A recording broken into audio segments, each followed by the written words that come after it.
Bismillahirrahmanirrahim. Tajus Salatin oleh Bukhari Al-Jauhari. Fasal yang ke-12 pada menyatakan peri segala pesuruh itu dan pekerti sekalian itu yang namanya. Qala Allah Ta'ala, Ya ayyuhar rasulu balighu ma unzila ilaika min rabbika fa in lam taf'al fama ballagta risalatahu wallahu ya'simuka minan nas.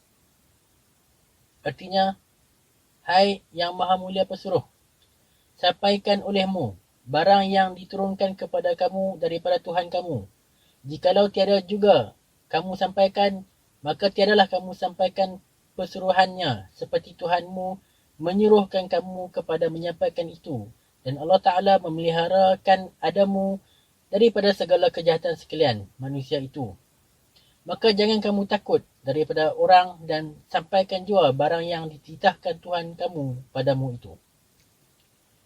Adapun dalam kitab Sifatul Mursalin dikata, pekerjaan pesuruh itu sukar jua daripada pekerjaan segala Nabi itu. Maka haruslah yang pesuruh itu berkata barang yang benar itu dan janganlah takut daripada orang dan jangan cinta daripada segala bahaya itu. Bermula pekerjaan itu fardu jua atas segala pesuruh Allah Ta'ala seperti fardu juga di atas segala utusan raja-raja itu. Dan sunat mengatakan katanya itu dengan lemah lembut dan manis. Segala sebut itu adanya seperti firman Allah Ta'ala akan Nabi Musa yang mursal.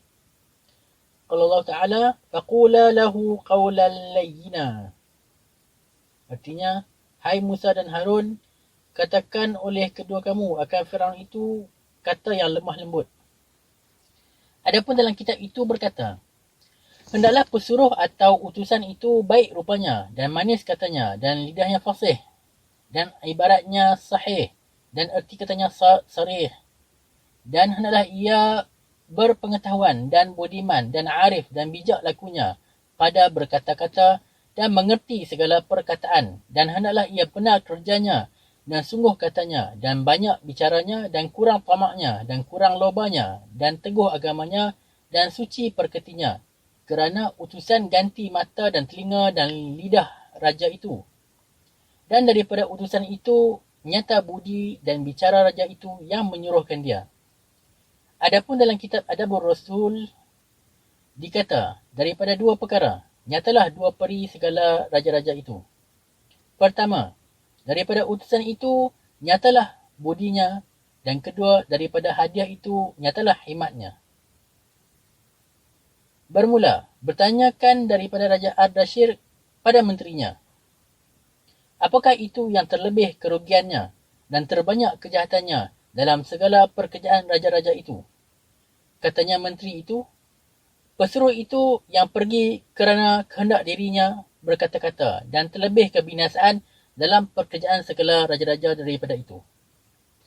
Bermula dalam kitab tarikh, demikian diceritakan bahawa adat segala raja ajam dahulu kala, apabila menyuruhkan kepada suatu pesuruh kepada suatu negeri, maka disuruhkan seorang lain dari belakang pesuruh itu supaya disuratkannya segala perkataan dan perbuatan pesuruh itu, barang yang didengar dan dilihatnya di sana.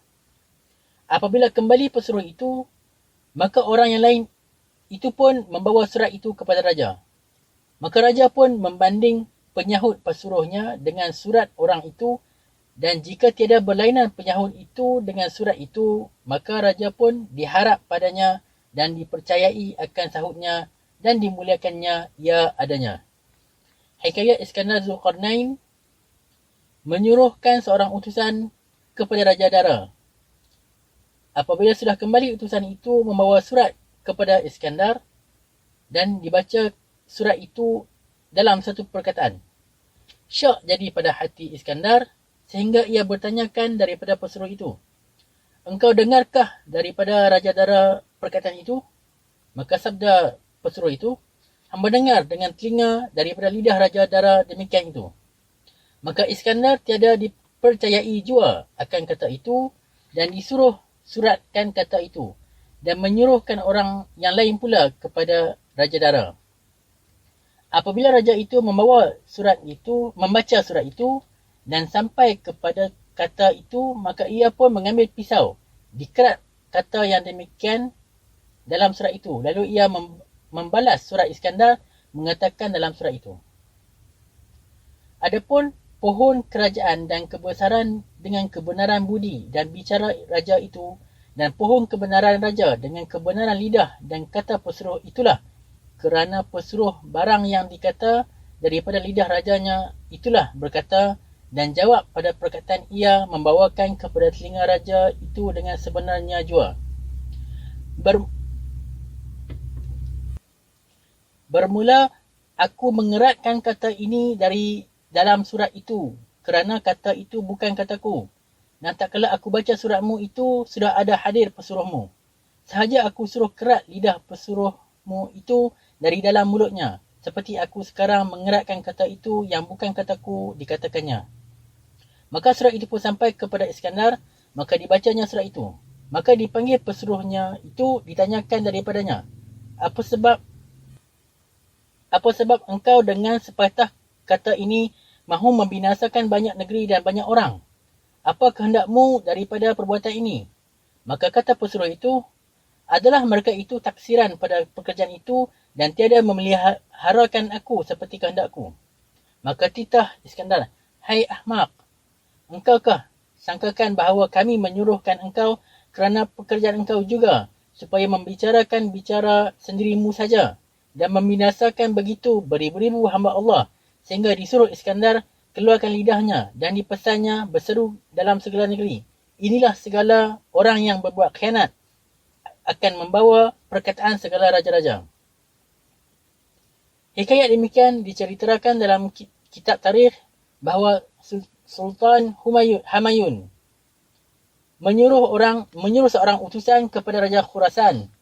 Apabila utusan itu menyampaikan surat Sultan, maka sabda Raja Khurasan, betapa perih dan perkerti raja kamu dengan kelakuannya pada memeliharakan segala rakyatnya. Maka serah utusan, raja kami dengan kelakuannya memeliharakan segala rakyatnya, teramat kasihlah mereka itu akan adanya dan sukacita daripada peliharaannya, dan bersentosalah mereka itu pada zaman kerajaannya, dan seorang pun tiada kesakitan lagi. Maka sabda raja itu, betapa keadaan syafaat raja kamu akan segala hambanya itu. Maka sembah utusan itu, adalah syafaat raja kami akan segala hambanya itu seperti syafaat ibu dan bapa akan segala anak cucunya itu. Dan lagi titah raja itu, betapa perihal anak cucu raja kamu. Maka sembah utusan, bahawa sekalian mereka itu adalah dengan penuh kesukaan dengan kehendaknya. Dan lagi titah raja itu, betapa perihal segala hulu balang raja kamu tak kala perang itu. Maka sembah utusan, adalah tak kala perang, mereka itu sekaliannya kelakuannya itu tiadalah sayang nyawa itu padanya. Dan lagi titah raja itu, betapa perih ia kelakuan raja kamu tak kala kesukaran dan pada masa kesakitan mereka itu. Maka sembah utusan itu, adalah tak kala kesukaran, harta itu tiadalah indah akan raja kami dan pintu perbendaharaan pun terbukalah sentiasa pada masa itu. Dan lagi titah raja itu, betapa perih raja kamu pada sekalian majlis yang diperlukannya pada tiap-tiap hari. Maka sembah utusan, adalah majlis raja kami umpamanya seperti Raratul Jannah. Itulah yang berisi ruh dan raihan dan seperti laut muhit. Itulah yang penuh dengan lu'lu' dan marjan. Dan lagi titah raja itu, betapa kelakuan raja kamu dengan segala kata-kata dalam majlis itu. Maka sembah utusan, adalah segala orang yang menghadap raja kami dalam majlis raja itu dan mendengar sabda raja kami itu. Jikalau orang itu kurang budinya, nescaya bertambah-tambah jua budinya. Dan jikalau orang itu tiada berani, nescaya jadi berani. Maka Raja Khurasan daripada mendengar kata utusan itu lalu amat sukacitalah dan beberapa banyak anugerah akannya pada utusan itu dan seraya bertitah. Nyatalah budi dan bicara raja kamu daripada utusannya, dan demikianlah hendak ada utusan yang dapat disuruhkan kepada segala raja-raja. Maka ia pun membalas surat Sultan Humayun itu dan memuji dia dengan sempurnanya. Bermula daripada keberatan pekerjaan pesuruh itu, setengah daripada segala raja-raja yang besar ganti utusan sendirinya pergi dan menyampaikan surat itu, dan melihat negeri orang dan kelakuan rajanya, dan mendengar katanya, dan mengetahui bicaranya, seperti Sultan Iskandar, pergi jadikan dirinya utusan. Tetapi sekali dikenal ia oleh seorang raja bahawa ia bukan utusan, hanya Iskandar sendiri jua, dan dengan beberapa janji dan tipu, lepaslah ia akhirnya. Barang yang tiada dapat kamu menceritakan di sini supaya jangan lanjut perkataan kitab ini.